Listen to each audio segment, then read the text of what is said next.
Eleanor of Aquitaine was born in around 1122 in the city of Poitiers, though the exact year of her birth is unknown. She was born the daughter of William X, Duke of Aquitaine, Duke of Gascony, and Count of Poitou, as the eldest of 3 daughters. Surprisingly, little is known of her early life, perhaps the lives and births of daughters being of lesser importance than those of noble men.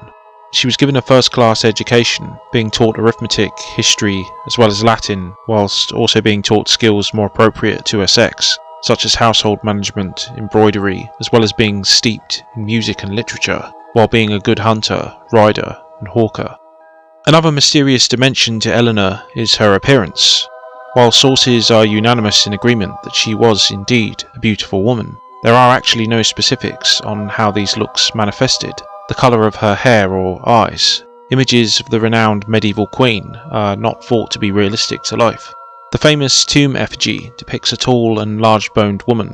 Her 1152 seal shows a slender woman.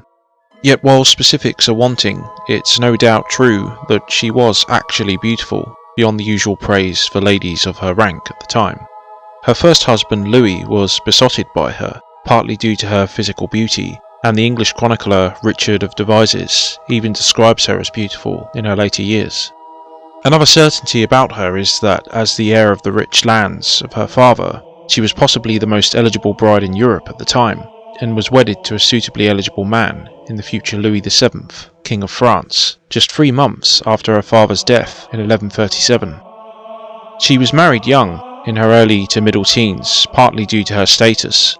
Since she was essentially a living, breathing title deed to around half of France, the longer she remained unmarried, the longer other ambitious men had to forcibly marry her and claim such lands. This match for the future French king was particularly lucrative. Eleanor's lands encompassed Poitou, Gascony, and Aquitaine in southern France, granting her landholdings far greater than even Louis himself. In contrast to the popular image of Eleanor as a child of the south, her family's base of power was actually in Poitou, a region that bordered Anjou, the county and ancestral lands of her second husband, Henry.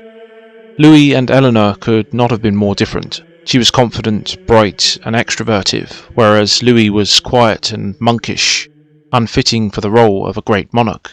For the French king, Louis VI, also known as the Fat, the marriage was simply a good match considering the political situation in France. French kings actually directly controlled little land outside of their small Isle of France, with the various dukes, counts and lords operating semi-independently and apart, which made the acquisition of Aquitaine and other lands tied to Eleanor a good expansion of royal power, at least in theory. Eleanor's father-in-law would not long enjoy this new arrangement, however, dying of dysentery in August of the same year, with Eleanor and Louis being crowned King and Queen of France on Christmas Day later that year. Ultimately, this marriage would not prove successful, its failure centering around Eleanor's failure to produce a male heir, which severely limited her status in both the court and king's eyes. Notably, Eleanor during her second marriage would birth many children, yet with Louis only 2 daughters. Why Eleanor's first marriage was so much less successful than her second in this regard is highly speculative. Louis himself was young and lived to a reasonably old age. One possible reason is the character of the king.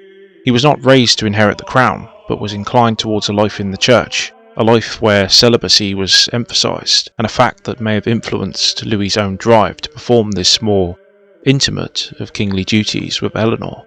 Unfortunately at the time, though time would prove her more than capable of fulfilling this primary role as the mother of her husband's heirs, it was still Eleanor who was the focus of criticism at court. Louis's mother saw her daughter-in-law as immoderate and a bad influence, with the more conservative church elders, such as Bernard of Clairvaux, sharing this opinion. Despite Louis being very much infatuated by his young and beautiful bride, the issue of no heir could only worsen Eleanor's already bruised reputation, though after consultation and a special blessing from the aforementioned Bernard of Clairvaux, the couple would finally conceive. Around a decade into the marriage, the royal couple went on crusade. At this time, for a crowned monarch to make the journey was unusual, given Louis had no male heir. Yet Eleanor as a queen was also quite odd, though noble ladies had accompanied their men during the first crusade and subsequent crusades. They made their way to Byzantium and then across Asia Minor to Antioch, where Eleanor's uncle Raymond ruled as prince. The journey was not particularly successful, with the couple falling out with the Eastern Roman Emperor Manuel I Comnenus, who was concerned the crusading forces would disrupt the peace within his realm. Things got no better as they headed through Asia Minor, with their army being attacked by the Turks and many slaughtered at the Battle of Mount Cadmus. The chronicler William of Tyre places blame for this disaster on the excess baggage being guarded, as well as the presence of the non-combatants, the former baggage belonging largely to the Queen and to her ladies. The vanguard had gone on ahead, past the summit, with the attack striking the middle section. Louis himself did not present the heroic image of a great king, apparently surviving the day by clambering up a tree and cowering there until night came. Sources remain silent on the actions of Eleanor that day. They did manage to eventually reach Antioch, but it was here that the relationship between Louis and Eleanor broke down further. Louis was evidently jealous with his wife's close bond with her uncle Raymond, the two barely separating during their time there, with even hints by later chroniclers that it was an incestuous affair, though this is largely baseless. The affair accusation comes from later chroniclers. William of Tyre stated that Eleanor was disobedient to Louis, which she was in not wanting to leave, but could be construed as having an affair. While John of Salisbury writes the two did form a close bond, there is simply no hard evidence on an affair. This alleged episode has probably been given undue weight given Eleanor's own attitude at the time. John of Salisbury does refer to gossip about such an affair, and Louis was known as being very jealous around Eleanor, even having to practically drag his queen away from Antioch, not framing the whole time and rumours in the best light. Though Eleanor bore Louis a second daughter, the two had in fact been effectively estranged, even before the crusade, with the business with Raymond and her lack of a male child causing her marriage to be annulled, the 21st of March 1152, though on the grounds of consanguinity. At a stroke, however, Eleanor once again became the most eligible heiress in Europe, with two nobles even attempting to kidnap and marry her on the way back south to Poitiers. One such suitor was none other than Geoffrey Fitz-Empress, brother of the future King Henry II of England. Speaking of Henry, he perhaps surpassed Eleanor herself in potential as the newly minted Duke of Normandy, Count of Anjou and Maine, and soon to be King of England. The energetic and ambitious young Henry had an eye on adding Eleanor's vast domains to his rapidly growing empire, and was perhaps far better suited to her personality-wise. Eleanor met up with the younger Henry at Poitiers, after sending messages to him to hurry with haste to marry her, which he dutifully did on 18th of May 1152, just weeks after her annulment to Louis, a fact that, coupled with the newlyweds' abundant supply of male heirs, would irreparably sour relations between the men for years to come. The history between Henry and his new bride did perhaps go back a little further than first meets the eye, with the two perhaps first meeting during talks with Louis a couple of years prior over Henry's claim to the Duchy of Normandy. It was even rumoured, though ultimately unproven, that Eleanor had yet another affair with Geoffrey Plantagenet, Henry's father, who subsequently warned his son off of her to no avail. 1154 was another important year in the life of Eleanor, as she was once again elevated to the rank of Queen, being crowned Queen of England on December 19th. Over a fruitful period of 13 years, Eleanor would conclusively dispel rumours of her barrenness in terms of male offspring by bearing Henry 8 children, 5 of whom were sons. Initially, Eleanor's marriage proved a promotion for her in terms of practical political influence. There's little evidence to suggest she exercised any hard power with Louis, yet Henry did allow her to be regent in England, and even in Anjou, his own ancestral lands, which is remarkable alone, considering how controlling Henry was, not even allowing his sons any real power later on. Indeed, despite these promising beginnings, her own personal power would ebb as the reign progressed. It is known that Eleanor, along with her mother-in-law, the Empress Matilda, advised Henry against his ill-fated appointment of Thomas Becket as the Archbishop of Canterbury, the murder of whom would be a permanent blot on the reputation of her husband. While we can never truly know, it's possible that Eleanor's dislike of Becket stemmed from Henry's very close initial friendship with him. In contrast to this view though, she did have a good track record with the Church. She was on good terms with Theobald of Bec, Archbishop of Canterbury, Becket's predecessor and mentor. She got on well with John of Salisbury, who, having left the Pope's service, then worked with Theobald, and was a key supporter of Becket till his death. Given these connections, it's likely then that she was mildly favourable to Becket on the whole. Alas, by 1166, Henry and Eleanor's already turbulent marriage was perhaps irreparably damaged by the public acknowledgement of Henry's affair with Rosamond Clifford, the apparent love of the king's life. By Christmas of 1167, Eleanor transferred herself and her household back to her native land in the city of Poitiers. It was here in the period between 1168 and 73 that, supposedly, a flowering of court culture occurred, Eleanor and her daughter Marie encouraging the ideas of troubadours, chivalry and courtly love. However, if they occurred at all, these glory years would give way to ones of darkness and misery for the Queen. In 1173, Eleanor would back a great revolt by her elder sons against her estranged husband Henry.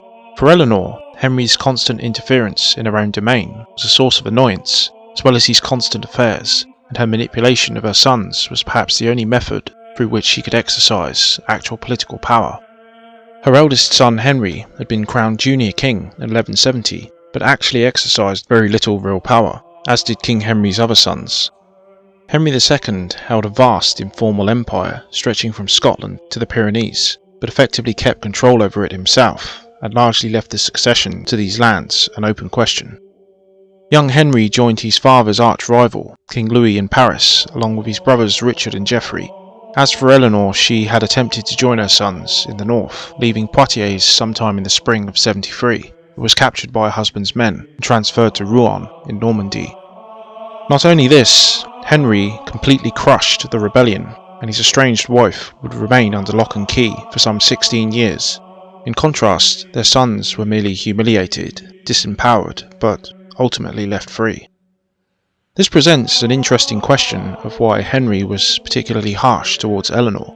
The issue, as with Louis's similarly harsh treatment of her in dragging her from Antioch, seems to be disloyalty, siding against him as his wife was simply beyond the pale for him.